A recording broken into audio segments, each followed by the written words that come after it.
उम्मीद नहीं थी कि इंडिया विश करेगा, क्योंकि शहबाज शरीफ ने जो वजीर आज़म बनते हुए जो खिताब कौम से किया उसमें उन्होंने बोला कि इंडिया बहुत जुल्म कर रहा है, कश्मीर पे जुल्म कर रहा है, हम कश्मीर के राइट्स के लिए लड़ेंगे। पूरी दुनिया में एक कानून होता है कि जब भी किसी मुल्क का वजीर आज़म बनता है उसको विश किया जाता है, तो आप क्या कहेंगे?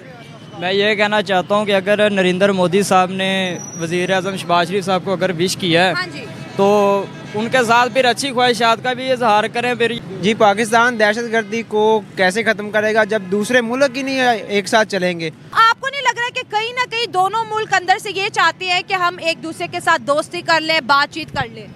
हाँ जी, चाहते तो हैं कि ये जौन सा ना दोनों मुल्क आपस में दोस्ती कर लें, बातचीत कर लें, लेकिन मसला ये है कि अगर ऐसा होता है तो इसमें हम इकोनॉमिकली फ़ायदा हो भी सकता है, हाँ। लेकिन बहुत सारी जगहों पे हमें नुकसानात भी हो सकते हैं। ना ये चाहिए कि इंटरनेशनल बॉर्डर जो है वो खुलने चाहिए ट्रेड के लिए, ताकि आम आदमी को जो है वो कुछ ना कुछ सहूलत मिल सके। डिवाइडेड रोल जो हमें जो आज तक ये बना, हमारा मुल्क बना इस्लाम के नाम पे, ला इलाहा इल्लल्लाह मुहम्मद रसूलुल्लाह, आज तक क्या उस पर इम्प्लीमेंट हो पाया? तो बम ये इधर उधर फेंक रहे हैं ना, वो खुद बम की तरह फटने के लिए तैयार है। हमें उम्मीद नहीं थी कि इंडिया विश करेगा, क्योंकि शहबाज शरीफ ने जो वजीर आज़म बनते हुए जो खिताब कौम से किया उसमें उन्होंने बोला कि इंडिया बहुत जुल्म कर रहा है, कश्मीर पे जुल्म कर रहा है, हम कश्मीर के राइट्स के लिए लड़ेंगे, हम ये करेंगे वो करेंगे। लेकिन डिस्पाइट दिस उन्होंने फिर भी पाकिस्तान को विश किया, जो कि पूरी दुनिया में एक कानून होता है कि जब भी किसी मुल्क का वजीर आज़म बनता है उसको विश किया जाता है, तो आप क्या कहेंगे?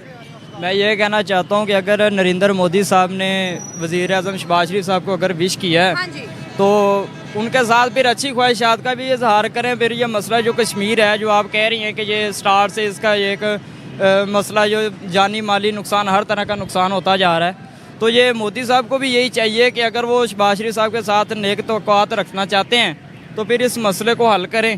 हाँ। तो और हल करने के बाद जो कश्मीरों पर जुल्म हो रहा है उसको इंडिया का ये मौकफ है कि भाई हम तो कश्मीर पर कोई जुल्म नहीं करे, ये प्रोपेगेंडा पाकिस्तान बनाता है और पाकिस्तान को इसको खत्म करना पड़ेगा, कश्मीर तो हमारी रियासत है। तो फिर ख़त्म करें ना, ये बैठ के मिलजुल के बात करें। ये रियासी लेवल का मसला है तो फिर इसको रियासी लेवल पर ख़त्म करना चाहिए ना। हाँ। ये बातों से तो नहीं हल होगा, ये इसके पर अमल दरामद भी होना चाहिए।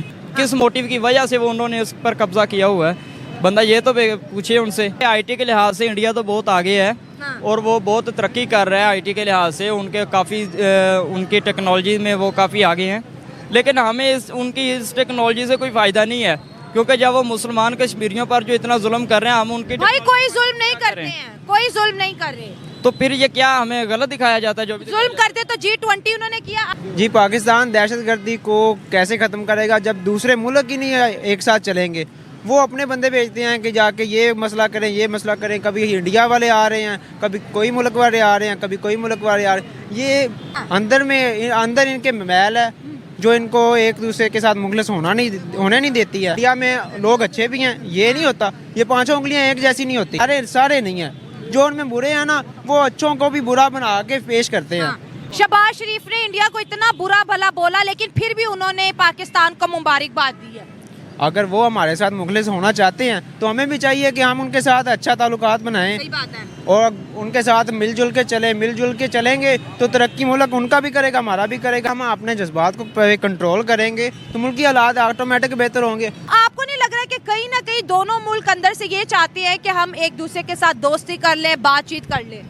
हाँ जी, चाहते तो हैं कि ये जौन सा ना दोनों मुल्क आपस में दोस्ती कर लें, बातचीत कर लें, लेकिन मसला ये है कि अगर ऐसा होता है तो इसमें हम इकोनॉमिकली फ़ायदा हो भी सकता है। हाँ। लेकिन बहुत सारी जगहों पे हमें नुकसानात भी हो सकते हैं। जैसे कि कहाँ पे नुकसान होगा? मतलब ये एक बीच वन सिचुएशन है ना, तो इसके अंदर हम यूँ कह सकते हैं कि कल को कोई ना कोई हमारे लिए एक ट्रैक किसी किस्म का बन सकता है, नुकसानात का खदशा हो सकता है। लेकिन फॉर द टाइम बीइंग इस वक्त ये नज़र नहीं आ रहा, लेकिन आने वाले वक्तों में ये एक इशू क्रिएट हो सकता है। पाकिस्तान को नुकसान तो पहुंच रहा है, जिस तरह वो बात कर रहे हैं कि हम इस तरह मतलब नुकसानात पहुंचाएंगे, ये बम की जिस तरह आप बात कर रही थी, तो ये इतना बज़ाहिर कहना आसान है, लेकिन पाकिस्तान माशाल्लाह इतना स्ट्रॉन्ग मुल्क है और हम इस मामले में कोई हाथ पे हाथ रख के तो बैठे नहीं हुए, तो हम इसके लिए फ़ाइट करेंगे। अगर वो ऐसा कल को वो नहीं कहते, हम कहते हैं हमारे पास एटम बॉम्ब है, हम मार देंगे।